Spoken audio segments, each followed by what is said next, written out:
Hello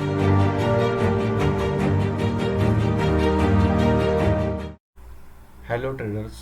मैं हूँ प्रशांत।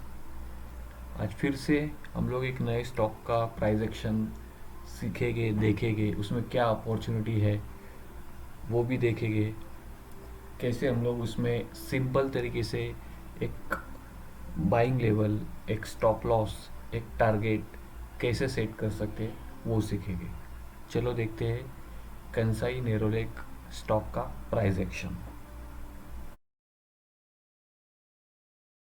बड़े टाइम फ्रेम में इसका एनालिसिस करेंगे जो कि मेरा फेवरेट है, और आपको भी 4 आवर टाइम फ्रेम ही एनालिसिस करना चाहिए अगर आप स्विंग ट्रेड लेते हो तो 4 आवर का टाइम फ्रेम मुझे एकदम क्लियरली एक लेवल्स मिल जाती है, एक चार्ट मुझे क्लियर दिख जाता है कि कहाँ पर बाइंग हो रही है, कहाँ पर सेलिंग हो रही है।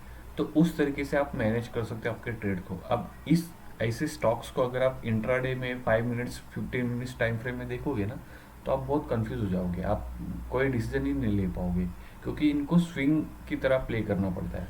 तो अभी देखते हैं हम लोग इसका price action 4 hour time frame में कैसा दिख रहा है।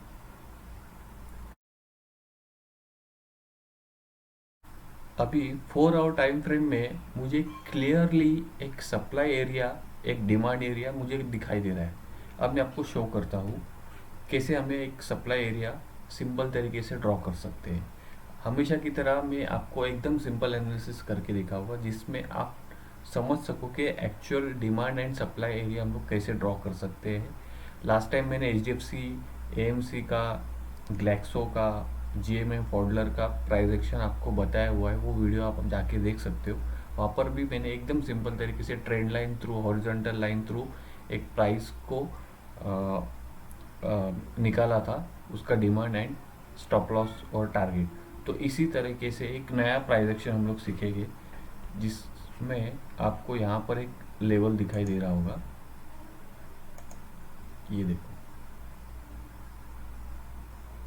595 to 600। ये एक लेवल था जिसमें स्टॉक बार बार रेजिस्टेंस की तरह काम कर रहा था। आप यहाँ पे देख सकते हो, यहाँ पर एक ब्रेकआउट हुआ। पहले वो एक सपोर्ट जोन था, सपोर्ट से बाउंस हुआ, फिर वापस सपोर्ट पे आया, फिर बाउंस हुआ, फिर सपोर्ट पे आने के बाद फिर से बाउंस हुआ। उसके बाद उसने वो सपोर्ट ब्रेक कर दिया। उसके बाद आप देखोगे यहाँ पर फर्स्ट रेजिस्टेंस, जो सपोर्ट था वो ब्रेक होने के बाद वो रेजिस्टेंस में कन्वर्ट हो जाता है। तो यहाँ पर उसको रेजिस्टेंस मिला, यहाँ पर मिला, फिर यहाँ पर ऑलमोस्ट गया, फिर से रिजेक्शन, फिर गया, फिर से रिजेक्शन, फिर गया, फिर से रिजेक्शन, फिर गया, फिर से रिजेक्शन, फिर गया, फिर से रिजेक्शन। अब मैं अगर इस चार्ट को इस तरीके से देखूँ तो ये मुझे पैरेलल स्ट्रक्चर दिखाई दे रहा है। यहाँ पर देखो, अब क्लियरली दिख रहा है, ये मेरा डिमांड जोन था, ये मेरा सप्लाई जोन था। मतलब जब भी स्टॉक यहाँ पर आता था तो सेलर नीचे स्टॉक को खींचते थे, और जब भी नीचे आता था तो बायर ऊपर खींचते थे। तो लेकिन अभी रिसेंटली क्या हुआ, इस रेंज को इस कैंडल ने ब्रेक कर दिया। तो ये ब्रेकआउट हो गया, इस स्ट्रक्चर का ये ब्रेकआउट हो गया सिंपल तरीके से। और अब ये कंसोलिडेशन आप बोल सकते हो, रिटेस्ट। अब ये रिटेस्ट के लिए आ रहा है यहाँ पर। तो रिटेस्ट के लिए जब भी क्या होता है, जब फर्स्ट टाइम रिटेस्ट होता है ना, तो अब ये जो रेजिस्टेंस की तरह काम कर रहा था, ये लेवल अब सपोर्ट की तरह काम करेगा। ठीक है, आप इसको ध्यान में रखिए। जब भी कोई सपोर्ट या रेजिस्टेंस ब्रेक होता है तो नेक्स्ट टाइम वो उसका सपोर्ट या रेजिस्टेंस में कन्वर्ट हो जाता है। तो जैसे कि ये सपोर्ट था तो ये रेजिस्टेंस बन गया इतनी दिन, और अब ये ब्रेकआउट हो चुका है तो ये जो रेजिस्टेंस था वो अब सप्लाई की तरह काम करेगा, अब ये डिमांड की तरह काम करेगा। तो डिमांड जोन क्या है हमारा अभी, एकदम बेसिक 600, 595 to 600 ये लेवल। अब ये स्टॉक में आज बाय कर चुका हूँ, मैंने मेरे टेलीग्राम ग्रुप में भी डाला हुआ है कि यहाँ पर बाइंग अपॉर्चुनिटी है। लोग इस कैंडल्स को डर जाते हैं, अरे ये तो बाइंग का अपॉर्चुनिटी दे रहा है, लोग यहाँ पर इसके ऊपर बाय करते हैं। अब देखो ये इसके ऊपर जिन्होंने अब मैं जूम करके दिखा रहा हूँ, लोग इसको ब्रेकआउट कैंडल बोलते हैं, इसके ऊपर बाय करते हैं। अब इस कैंडल में लोग जो चढ़े होंगे, अब उनका स्टॉप लॉस, अब वो इसके आसपास यहाँ पर स्टॉप लॉस लगाया होगा, और उनका स्टॉप लॉस हिट हो जाएगा। एक्चुअली स्टॉप लॉस हिट होना ही नहीं चाहिए, एक्चुअली यहाँ पर तो बाइंग होनी चाहिए। तो हम लोग यहाँ पर बाई करेंगे, ये हमारा डिमांड जोन, ये हमारी एंट्री जोन है। अभी लॉजिकल एंट्री आप यहाँ पर करोगे, कितना भी बड़ा फॉल आने दो, आपका बाइंग लेवल यही होना चाहिए, इसके नीचे नहीं, इसके ऊपर भी नहीं, इसके आसपास होना चाहिए। मतलब 595 टू 60, अभी मैंने ये 606 के आसपास बाई किया हुआ है। अब ये 595 और 600 के आसपास आएगा तो मैं और बाई करूँगा। ये तो अपॉर्चुनिटी है मुझे, क्योंकि ये अब क्यों अपॉर्चुनिटी मुझे है, ये अब मैं दिखाता हूँ आपको। इसका वॉल्यूम ब्रेकआउट के वक्त हम लोग क्या देखते हैं कि वॉल्यूम के साथ ब्रेकआउट हुआ है कि नहीं। अब आपको क्या दिख रहा है, ये देख लो, इस कैंडल का वॉल्यूम आप देखो, और जब स्टॉक गिर रहा है तो वॉल्यूम कम है। तो इसका मतलब जो जितने भी बड़े लोग हैं ना, वो नहीं निकलते यहाँ पर, वो लोग यहाँ पर फिर से ऐड करेंगे। ये कौन निकल रहा है, ये जो छोटे रिटेलर्स जो फंस जाते हैं ना ये ट्रैप में, ये वो लोग निकलते हैं। इसके लिए ये लो वॉल्यूम है। अब ये जिन्होंने यहाँ पर ये बाई किया हुआ है, वो यहाँ इस स्टॉक को ऊपर लेके जाएगी, इस हाई का ब्रेक करके ये स्टॉक ऊपर जाएगा। अब देखो पिछले वक्त जब यहाँ पर स्टॉक आया हुआ था इस लेवल पे, देखो वहाँ पर कंपेयर टू इसका वॉल्यूम, यहाँ पे वॉल्यूम ही नहीं है, देखो यहाँ पर वॉल्यूम नहीं है। फिर स्टॉक यहाँ पर आया, वॉल्यूम ज़रा भी नहीं था, रिजेक्शन। फिर स्टॉक ने एक ब्रेकआउट दिया, लेकिन वो वॉल्यूम देखो कुछ भी नहीं है, इसके लिए रिजेक्शन। फिर स्टॉक यहाँ पर आया, नो वॉल्यूम, रिजेक्शन। फिर स्टॉक आता है यहाँ पर थोड़े से वॉल्यूम आए, लेकिन देखो इसका वॉल्यूम देखो, इसका वॉल्यूम देखो, इसका वॉल्यूम देखो, ये कम वॉल्यूम है। लेकिन इस बार जो ब्रेकआउट हुआ है वो बहुत बड़ा ब्रेकआउट, बड़े वॉल्यूम के साथ ब्रेकआउट हुआ है। तो 90% चांसेस क्या होते हैं कि ब्रेकआउट होता है, अगर वॉल्यूम के साथ होता है तो वो स्टॉक के चांसेस है कि वो सक्सेसफुल ब्रेकआउट हुआ है, और वो चांसेस है कि वो ऊपर ही जाएगा। तो हम लोग यहाँ पर क्या करेंगे, 595, 600, 605, 595 टू 605 जब भी ये स्टॉक मिलेगा आपको बाय करना है। अब ये स्विंग ट्रेड है, हम लोग ये 4 आवर टाइम फ्रेम में देखेंगे। तो आपको इसको इंट्राडे प्ले नहीं करना है, ये मूव कभी भी आ सकती है। तो हमें एंट्री लेवल मिल गई। कभी कभी स्टॉक यहाँ पर थोड़ा सा टाइम भी ले सकता है, एक्यूमुलेशन भी हो सकता है, और उसके बाद एक बड़ा ब्रेकआउट हो सकता है, या फिर कभी 1 या 2 दिन में ही बड़ा ब्रेकआउट दे सकता है। तो टाइम को हम लोग प्रिडिक्ट नहीं कर सकते, लेकिन हम लोग प्राइस एक्शन को प्रिडिक्ट कर सकते हैं कि यहाँ पर कुछ एक्टिविटी हुई है, इसके लिए इतना बड़ा वॉल्यूम आया है। ये हम जैसे छोटे लोग रिटेलर्स इतना बड़ा वॉल्यूम मार्केट में नहीं ला सकते। तो यहाँ पर किसी ने बड़ी एंट्री की है, इसके लिए स्टॉक इतना ऊपर गया है। फर्स्ट एक ही दिन में ये 4% ऊपर था। इसके बाद अब ये नॉर्मल जो करेक्शन आता है, ये नॉर्मल करेक्शन होता है, इसमें डरना ही नहीं होता है, इसमें तो बाइंग अपॉर्चुनिटी होती है। कभी भी ब्रेकआउट के बाद बाई नहीं करना होता है, वो कभी ना कभी रिटेस्ट के लिए आता है। अगर ब्रेकआउट पे बाई भी किया होगा ना, तो आप ट्रेल करते रहो, उसको ट्रेल करोगे, आपका प्रॉफिट में निकल जाओगे। लेकिन फिर से जब आएगा ना तब बाई करना, क्योंकि जब वो यहाँ पर आप बाई करोगे ना, तो चांसेस ये होते हैं कि इसका जो हाई है, ये हाई 630, वो ब्रेक करके और स्टॉक ऊपर जाएगा। तो जैसे कि हम लोगों ने अभी ये देखा है कि यहाँ पे हमें एंट्री मिल गई, तो अभी हम लोग स्टॉप लॉस क्या लगाएंगे। मेन चीज होती है स्टॉप लॉस, हमारा रिस्क कितना है यहाँ पर। तो रिस्क को हम लोग कैलकुलेट कैसे करेंगे, 2 तरीके होंगे। अब ये स्ट्रक्चर अलग है, ये हमारा पैरेलल स्ट्रक्चर का ब्रेकआउट हुआ था। तो स्ट्रक्चर क्या बोल रहा है कि यहाँ पर ये डिमांड जोन है, इसके नीचे स्टॉप लॉस लगाना है। नहीं, ऐसा ऐसी गलती नहीं करना है कभी भी।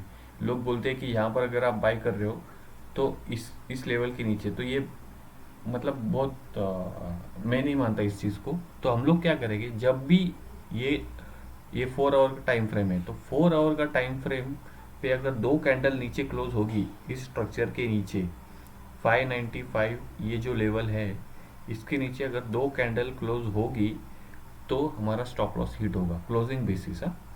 और अगर एक बड़ी कैंडल क्लोज हो जाएगी, एक बड़ी कैंडल इतनी नीचे यहाँ पर डायरेक्ट, तो वो ट्रेड आपका स्टॉप लॉस हिट हो जाएगा। तो 2 ऑप्शन है इसमें, एक तो 2 छोटी कैंडल अगर आप यहाँ पर इस 595 के नीचे क्लोज होती है तो हम इस ट्रेड से बाहर हो जाएंगे, या तो एक बड़ी रेड कैंडल यहाँ पर क्लोज होगी तो हम लोग इस कैंडल से बाहर हो जाएंगे। 4 आवर कैंडल है, ये 4 आवर का कैंडल। और अगर जेन्युइन स्टॉप लॉस देखना है तो आप देखो, ये जो कैंडल थी, ये इस कैंडल के नीचे, अभी इस कैंडल का लो क्या है, यहाँ पर आप देखोगे इस कैंडल का लो, मैं यहाँ पर मार्क कर देता हूँ एक हॉरिजॉन्टल लाइन, तो आपको पता चलेगा। ठीक है, 583 इस कैंडल का लो, 583 जैसे ही ब्रेक करेगा हम लोग इस टॉक से एग्जिट हो जाएंगे। क्यों एग्जिट हो जाएंगे? क्योंकि अगर ये नीचे आता है तो ये स्ट्रक्चर में फिर से ये जैसे यहाँ पर हुआ था, फिर से वो रेंज में चले जाएगा। तो हम लोग होप में काम नहीं करना है कभी भी कोई ट्रेड में। तो जैसे ही स्टॉप लॉस हिट होता है, हिट होने दो। अभी हम लोग स्टॉप लॉस को कैलकुलेट करिए, हमारा रिस्क कितना है। सबसे पहले आपको यही जानना होता है। एक बार लेवल मिल गई, एक बाइंग लेवल मिल गई, एक स्टॉप लॉस का लेवल मिल गया, अब रिस्क मैनेज करना है। तो रिस्क को कितना कैपिटल हम लोग एलोकेट कर सकते हैं, कितना परसेंटेज का रिस्क है, वो आपको पहले मैनेज करना है। तो कितना रिस्क है मुझे यहाँ पे, वाह, 3.5%। और क्या चाहिए आपको स्विंग ट्रेड में? इतना रिस्क नहीं लोगे तो मार्केट में कैसे कमाओगे? 3 to 4%। मेरे हर एक ट्रेड्स जो भी होते हैं, जो भी मैं शेयर करता हूँ ना, तो वो 5-6%, 7%, 8% का ऐसा कोई रिस्क नहीं होता। 3 to 4% का रिस्क आपका होना चाहिए। मतलब अगर आप 1 लाख रुपीज़ कोई स्टॉक में इन्वेस्ट कर रहे हो, तो उसका स्विंग ट्रेड में रिस्क 3% होना चाहिए। 3 to 4%, मैक्स टू मैक्स 5%। अगर सेटअप अगर अच्छा हो, high risk risk to reward अच्छा रहेगा, तो ही हम लोग उसमें 5% का रिस्क लेंगे, नहीं तो वो ट्रेड छोड़ देंगे। अब इसमें मुझे क्लियरली दिख गया कि 3.5% का रिस्क है, तो मैं पता चल गया कि अभी अगर मैं 2 लाख रुपए डालता हूँ तो मुझे लॉस होगा वो 7,000 के आसपास होगा। 1 लाख डाल रहा हूँ तो 3,500 का मुझे लॉस होगा। अब ये दो चीज़ पता चल गई। अब हम लोग देखेंगे टारगेट। अब ये क्लियरली मुझे स्ट्रक्चर दिख गया, एक रेंज दिख गई। अब ये रेंज का ब्रेकआउट हो चुका है। तो रेंज का ब्रेकआउट कैसे कैलकुलेट करेंगे? बहुत सिंपल है। बहुत ही ओल्ड मेथड में आपको बता रहा हूँ, जो लोग शेयर नहीं करते। लोग कॉम्प्लेक्स, लोगों को कॉम्प्लेक्स मतलब जो बोलते हैं ना, ज़्यादा जो कठिन चीज़ें होती है ना, वो करने की आदत पड़ी हुई है। अब ये देखो, ये रेंज थी, बस इस रेंज का मैंने कैलकुलेशन किया और इसको मेरे बाइंग लेवल के ऊपर रख दिया, और मुझे सिंपली मेरा टारगेट मिल गया 664। मेरा रिस्क कितना है? 3%। रिवॉर्ड कितना है यहाँ पर? 10%। तो मैं क्यों नहीं बाई करूँगा? मैं ऐसा बिजनेस क्यों नहीं करूँगा जहाँ पर मुझे पैसा लगाना है, मुझे सिर्फ 3% का रिस्क है, और मुझे लेकिन रिवॉर्ड मिल रहा है मुझे 10%। तो मैं तो बाई करूँगा यार। क्यों नहीं बाई करना चाहिए ऐसे स्टॉक्स को, जहाँ पर वॉल्यूम ब्रेकआउट है, जहाँ पर स्ट्रक्चर ब्रेकआउट है, जहाँ पर रिस्क कम है, जहाँ पर रिवॉर्ड ज़्यादा है। आप ब्लाइंडली बाई कर सकते हो। मैं तो अब आप कंफर्मेशन का क्या वेट करोगे? यहाँ पर ये कंफर्मेशन, क्या लोग बोलते हैं कि इसको कंफर्मेशन करो। अब इधर मान लो, अब हम लोग यहाँ पर कुछ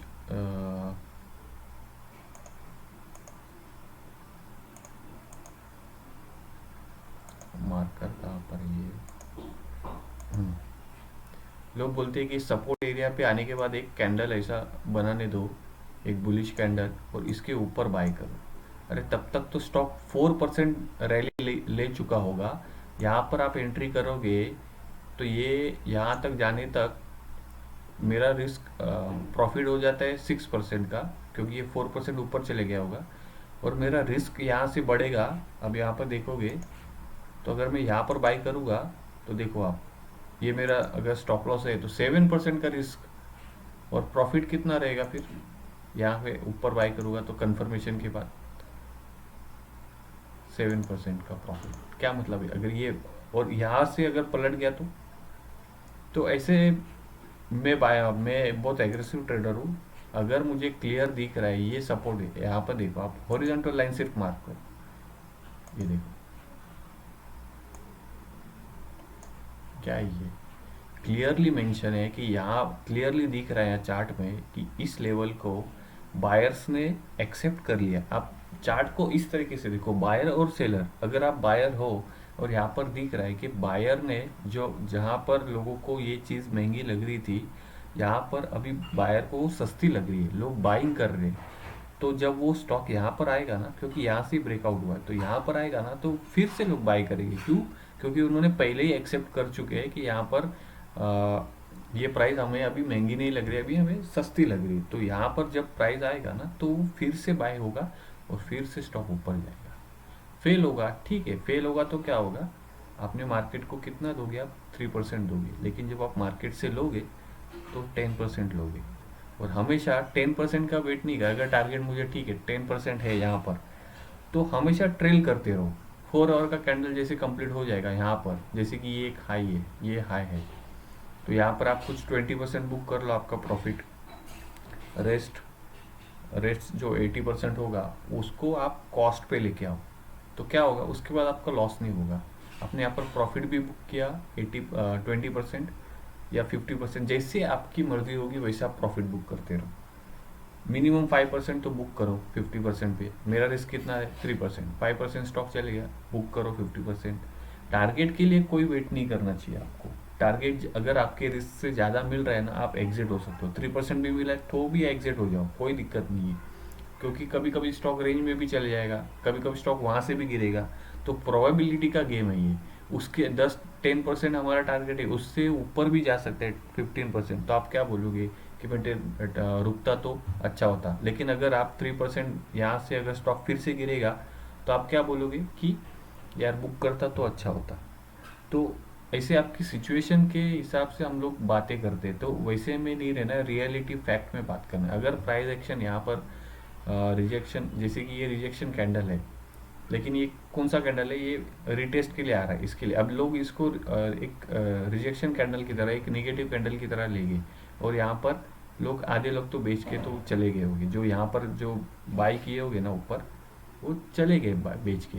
अब वो लोग यहाँ पे कुछ स्टॉप लॉस लगाएंगे और कल आधे आधे चले जाएगी। तो लेकिन फिर एंट्री होगी स्मार्ट प्लेयर्स की, जो यहाँ पर बाई करेंगे और स्टॉक को ऊपर लेके जाएंगे। Low risk high reward setup. तो अगर ऐसा कुछ भी सेटअप्स हो गए फ्यूचर के तो मैं फिर से शेयर करूँगा। सिंपल ट्रेड करना है, सिंपल एनालिसिस करना है, लेकिन डीप एनालिसिस करो, लेकिन सिंपल करो और मज़ा आएगा ट्रेड करने में। चलो, थैंक यू।